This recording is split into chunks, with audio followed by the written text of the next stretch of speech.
네, 오늘 많이 기다리셨을 것 같습니다. 빅터뷰 시간 오늘 시작할 텐데요. 연초 기대가 이만큼 컸습니다. 1월 휴가에 대한 기대감도 있었지만 그 기대가 무색하게 1월은 이러지도 저러지도 못하고 여러 가지 생각이 드실 것 같습니다. 그래서 오늘 최대한 많은 조언 받아보려고 이분과 함께 저희가 시간을 마련했고요. 강한국 작가님과 인사 먼저 나누겠습니다. 어서 오십시오. 안녕하세요. 안녕하세요. 잘 지내셨어요? 아, 그럼요. 네. 1월 휴가로 제가 오프닝 멘트를 열었습니다. 1월이 근데 작가님 항상 중요하다라는 이야기를 여러 번 해주셨잖아요. 가장 중요합니다. 가장 중요하고 특히 또 5거래일도 중요하고 네. 거의 1월의 끝물이니까 설명 좀 해주세요. 일단 왜 1월이 중요한가? 이게 일단 중요한 중요해요. 거잖아요. 네. 왜 중요하냐면요. 1월에 수익이 나면 그 해에 수익이 발생할 확률이 80% 이상입니다. 그거는 한국도 그렇고 미국도 똑같아요. 사실 미국이 되게 두드러지는데 미국 같은 경우는 1950년 후에 그 1월에 수익이 나고 그 해 주식시장이 5% 이상 하락한 게 딱 3번밖에 없었습니다. 확률 정말 높은 거네요. 엄청 높죠. 네. 90% 이상이죠. 네. 한마디로 안 망할 확률이 90% 이상이다라고 볼 수가 있고요. 물론 1월이 좋고 그 전체에 큰 수익이 난 경우도 굉장히 많았습니다. 근데 이게 그 안타까운 게 또 뭐냐? 1월 수익이 안 좋다 할 경우에는 한국도 그렇고 미국도 그렇고 그 해 수익이 날 확률이 50%대로 확 떨어져 버려요. 생각보다 1월 성적표 하나만으로 많이 떨어지는데요? 그렇죠. 근데 지금 보시다시피 아직 지금 오늘이 1월 25일이죠. 그렇죠? 네. 일주일 정도 남아있기는 한데 그 왠지 분위기상 한국 시장은 마이너스로 갈 것 같습니다. 왜냐면 6, 7% 이미 떨어져 있잖아요. 그렇죠? 네. 5일 동안에 뭐 어마어마하게 올라가지고 플러스로 갈 가능성이 완전히 배제할 수는 없지만 뭐 확률이 높진 않겠죠. 그렇죠, 지금 7%니까. 그런데 미국은 지금 1월 25일까지 한 그 연말 대비 한 3.5% 정도 올라와 있는 걸로 제가 파악을 하고 있거든요. 그래서 물론 얘도 마지막 주 꼬꾸라질 수도 있겠지만 일단 플러스로 가는 분위기거든요. 그러면 그게 우리한테 의미하는 바가 굉장히 크죠. 네. 24년에 미국장은 오를 가능성이 상당히 높다. 한국장은 이제 그럴 가능성이 훨씬 줄어들었다라고 볼 수가 있죠. 그러면은 이 1월의 성적표만 놓고 봤을 때는 올해는 특히 한국 주식시장을 긍정적으로 바라보는 거는 뷰를 많이 생각보다 낮추셔야 된다는 거네요. 네, 제가 지난번에 왔을 때도 이제 한국 시장은 좀 덜 긍정적으로 보고 미국 네. 시장은 좋게 본다라고 했는데 12월 말까지 한국 시장이 많이 올라가지고 다시 틀렸나 했는데 1월에 가니까 얼추 맞았나? 이러고 맞아가고 있습니다. 있어요, 작가님. 슬프다. 네, 그렇습니다. 네.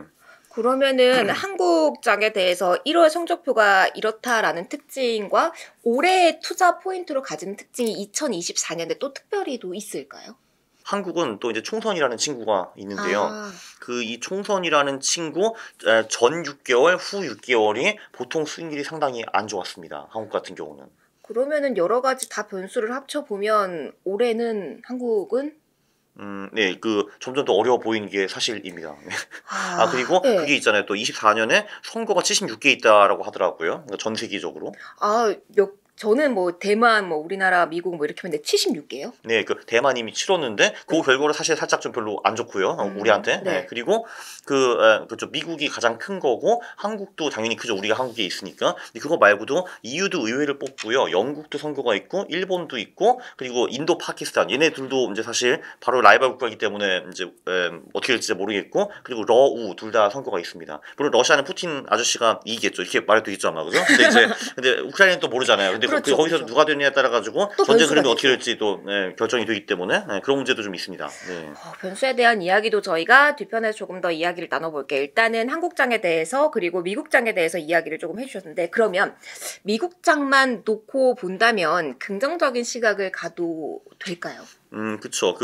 이게 사실 한국이 너무 안 좋은 얘기만 한 것 같은데, 네. 사실 미국 주식이 좋기 때문에 그것도 한국 시장에 당연히 도움이 됩니다.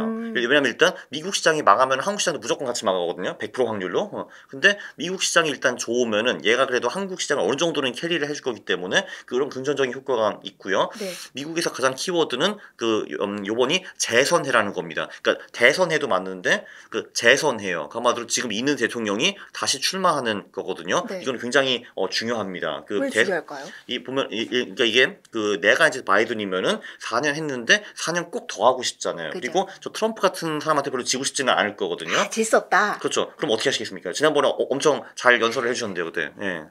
이번에는 작가님 해주시면 제가 해야 돼요? 제가 다시 오케이. 연설을 봤더니 네. 하지 말고. 아니 너무 멋있는데요, 그때? 네, 네. 같이 할까요? 돈을 많이 작가님 풀겠습니다. 하나, 네. 둘, 셋.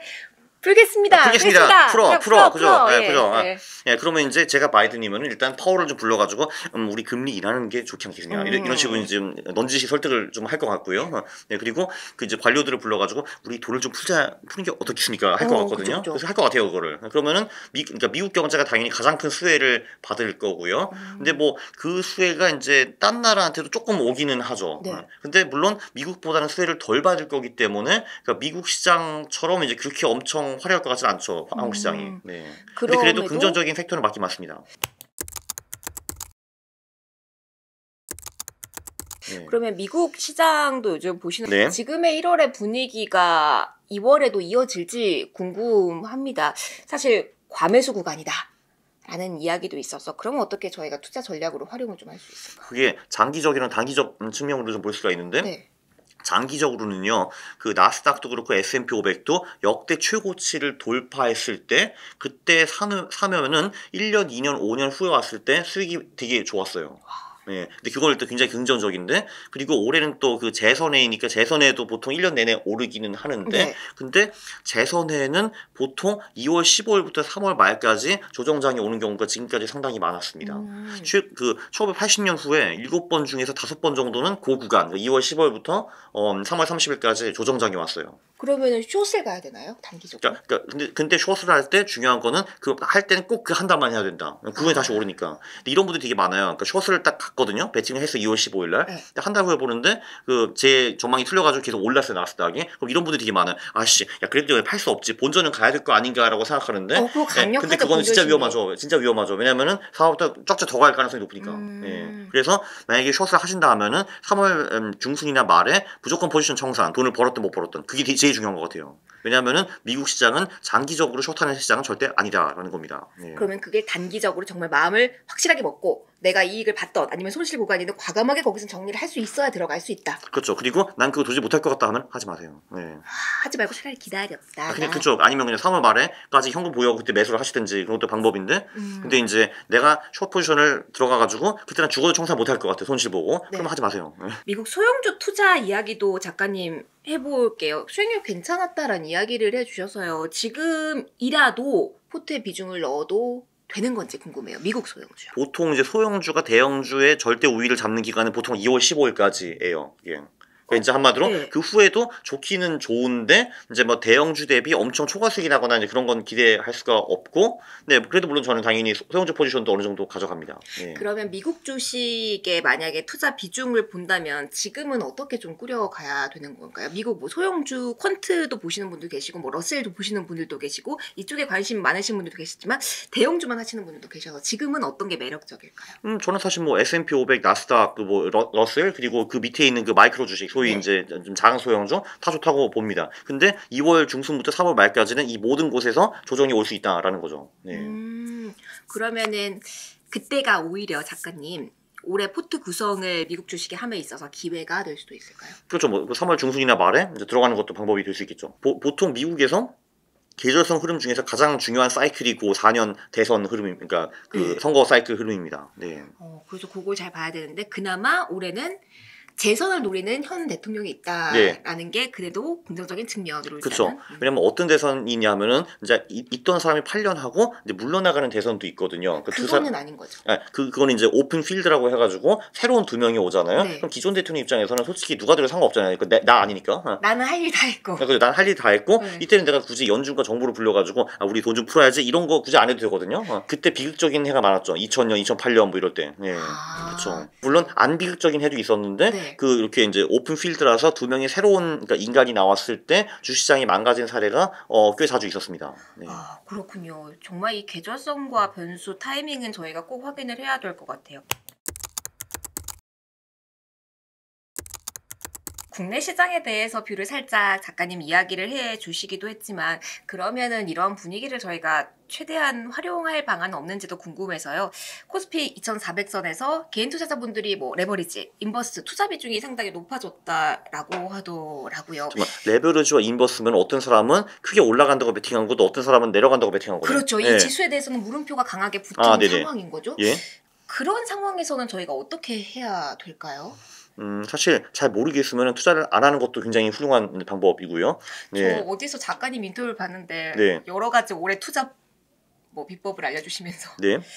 올해는 10월까지 아무것도 안 하고 쉬는 것도 방법입니다라는 이야기를 해주셨잖아요. 그러니까 이제 제가 거기서 제가 알기로는 한 3개 정도를 제시를 한 것 같은데 네. 그게 이제 1번이고요. 네. 그것도 한 100점 만점 80점 정도는 드는데 이제 물론 이제 다른 이제 금융기관에서 오신 분들 이런 말씀 못 하시죠. 이제 왜냐면 이제 그런데 작가님만의 저도 할 수 있어. 할 수 있는데 그리고 이제 그 두 번째는 그러니까 그게 좀 너무 극단적으로 생각하면은 포지션을 좀 줄여라라는 게 하나의 방법이고요. 네. 그러니까 저 같은 경우도 인버스 포지션 이런 것 때문에 long 비중이 좀 확실히 준 거는 맞고요. 그 세 번째는 잘 모르겠으면은 그냥 가격을 따라라. 한마디로 예를 들면 뭐 지수가 60일 2평 뭐 위에 있으면은 들어가고 밑에 있으면 팔고 이런 것도 좋은 방법입니다. 네. 그러면 레버리지 인버스 이쪽으로 하나를 쏠려서 가는 전략은 지금은 별로일 수 있겠네요. 그렇죠. 뭐 예를 들면은 지금은 이제 하락이 이제 우위를 네. 잡았으니까 뭐 지금은 이제 인버스 들어갔다가 다시 이제 지수가 2평 위로 올라오면 그거를 레버리지 바꿔 끼고 이런 거는 방법이 될 수 있다고 봅니다. 네. 종목 좀 이제 플렉시블하게 가는 거죠. 그러면은 예. 인버스 이야기를 해볼게. 저희 지난번에 인버스 정리를 하셨다. 예. 빠이빠이라고 네. 슬픈 이야기를 해주셨잖아요. 다시 들어가야 될 것 같습니다. 네. 이게 아. 오는 길에 제가 이번 주에 좀 시간이 없어가지고 잘 못 봤는데, 네. 뭐야, 다시 60일 위로 올라왔네 하니까 다시 들어가야 될 것 같아요. 네. 다시 들어가야 될 것 같다. 네, 그렇죠. 이게 사실 되게 멍청해 보이잖아요. 왜냐면은 그 인버스가 떨어질 때 손절을 했고 다시 올라가니까 들어가는 건데, 네. 그러니까 이게 사실 이제 모든 사람의 본능에 이제 그 반대로 가는 거잖아요. 예, 근데 이게 추세 추종이라고 하고 이게 결국 돈이 벌립니다. 네. 이게 되게 멍청해 보이잖아요. 야, 얘가 손절한 후에 오르고 있네. 근데 오르니까 다시 들어가네. 얘 바보 아니야 하실 텐데, 이 추세 추종이라는 것이 추세로 반대로 가는 것보다는 늘 돈이 많이 됩니다. 네. 근데 늘 그렇다는 건 아니죠. 네. 그죠. 그러면 일단은 뭐 시기를 봐야 되긴 하겠지만 지난 해에도 소형주도 담으시고 그리고 인버스 같이 운용을 하셨잖아요. 네네. 올해도 비슷한 전략으로 일단은 큰 틀은 잡고 네, 계시죠. 맞아요. 4월 말까지는 그렇게 잡고 있고, 네. 그리고 4월 말 후에는 그 소형주들이 다 사라지겠죠. 네. 다 사라진다? 네, 왜냐면은 특히 이제 올해는 그러니까 총선 후 5월, 10월이기도 하고 그냥 5월, 10월도 나쁘고 그리고 짝수 5월, 10월이기 때문에 좋은 게 아무것도 없거든요. 그래서 그때는 이제 소형주들 빠이빠이 하고 이제 한국 주식은 일단 6개월 동안 좀 그렇죠. 6개월 동안은 보기도 뭔가 하기도 힘든 상황? 그렇죠. 이제 그때는 한국 주식을 제가 보유를 별로 할 것 같지는 않습니다. 네. 그러면 그때는 네. 주식 비중 자체를 줄이신다는 말씀이실지 아니면 한국 주식을 하지 않는 그 룸을 주식 룸이 있으니까 미국 주식으로 채우실 건지. 미국 주식으로 다 채울 것 같지는 않고요. 그럼 네. 이제 미국 주식 비중이 좀 너무 커지니까 네네. 네. 뭐 그거를 뭐 채권을 하든 금으로 하든 현금으로 하든 뭐 그런 식으로 좀 나눌 것 같습니다. 네. 올해가 많이 까다롭네요. 네, 까다로워요. 저도 맞아요. 그렇게 봅니다. 네. 그래서 저희 네. 뭐 종목 이야기는 작가님과 많이 하진 않지만 네. 삼성전자, SK 하이닉스 많이들 궁금해 하셔서 네네. 질문 좀 드려볼게요. 그쪽에 투자 기회가 남아 있다라고 보시는지. 네, 전 남아 있다고 보고요. 그러니까 이게 사실 그 반도체를 볼 때 제일 중요한 지표가 뭐냐 하면은 그 반도체 수출 증가율입니다. 네. 그러니까 예를 들면은 그 이제 중요한 거는 이제 이번 달이 1월이죠, 그죠? 그러니까 1월, 그러니까 24년 1월 수출이 23년 1월 수출보다 몇 프로 늘었냐, 이제 그게 중요한데 그게 플러스냐 마이너스가 중요한 게 아니라 그 증가율이 계속 증가하느냐 아니면 떨어지느냐 이게 중요한 거예요. 그러니까 이제 그 이번 달 증가율이 20%냐 이게 중요한 게 아니라 그 지난 달에는 몇 프로였냐. 그러니까 지난 달에 15%였으면은 이제 이번 달이 더 좋아진 거잖아요. 15% 20% 가는 거니까 그건 굉장히 긍정적인 시그널이에요. 네.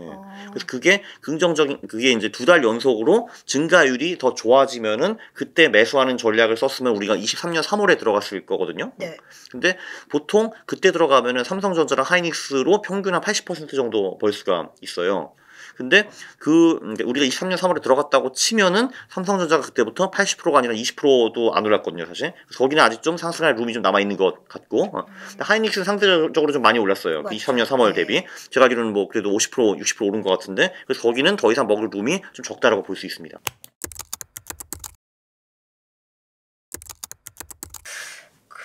그럼 이것도 궁금합니다. 이게 사실은 작년을 복기를 해보면 작가님 네. 굉장히 그 계절적 측면에서 알려주신 그게 굉장히 승률이 높았잖아요. 네. 그래서 마지막에 주신 전망도 1월까지 저희가 커버를 해보면 거의 다 맞는 상태로 가고 있어서 와 정말 이 계절성과 이 모든 것이 딱딱딱딱 들어맞았다라는 게 지난해의 시선이었는데 그걸 그대로 그러면은 매년 대입해도 되는 거예요? 아니요, 올해는 훨씬 덜 맞을 겁니다. 이제 작년에 제가 이렇게 기저성 전망 15번 정도 한 것 같은데 네. 한 얼추 80% 정도 이제 맞았더라고요. 굉장히 많이 맞은 거예요. 예, 그렇죠. 근데 올해는 그만큼 절대 못 맞을 겁니다. 왜냐면 올해는 변수가 되게 많거든요. 그러니까 작년 같은 경우는 전 세계적으로 큰 변수가 사실 거의 없었거든요. 네. 예, 근데 올해 같은 경우는 선거가 일단 워낙 많고, 일단 보통 정치인들이 선거 전후에는 미친 짓을 굉장히 많이 하거든요. 어떤 나라나. 왜냐면 내가 이겨야 되니까. 네, 그래서 그러니까 우리가 지금 생각지도 못하는 변수들이 여기저기서 터질 가능성이 높고, 그거는 이제 제 계절성을 좀 많이 망가뜨리겠죠. 지금 5월이다. 야, 인제 뭐 터뜨려야지. 이러진 않을 거고. 강원국이 강원국 11월 4월 지켜줄 거 아니냐. 야, 5월 인제 뭐 미친 짓 하자. 이러진 않을 거 아니에요. 그죠? 지켜주면 네. 좋겠다, 작가님.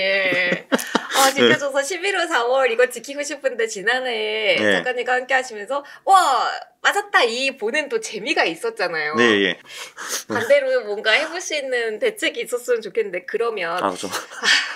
11월 4월에 그 계절성이 조금 희석이 되었다면 네. 그나마 조금 올해는 가장 그래도 신뢰할 만한 지표나 뭔가 힌트를 보고 계신 게 혹시 있으실까요? 그래도 그나마 그 이제 미국 그 올해가 재선해라는 것이 가장 확실한 그 이제 포인트이기 때문에 네. 그래도 그나마 미국 주식과 채권을 가장 좋게 보는 거죠. 그 모든 자산 중에서는.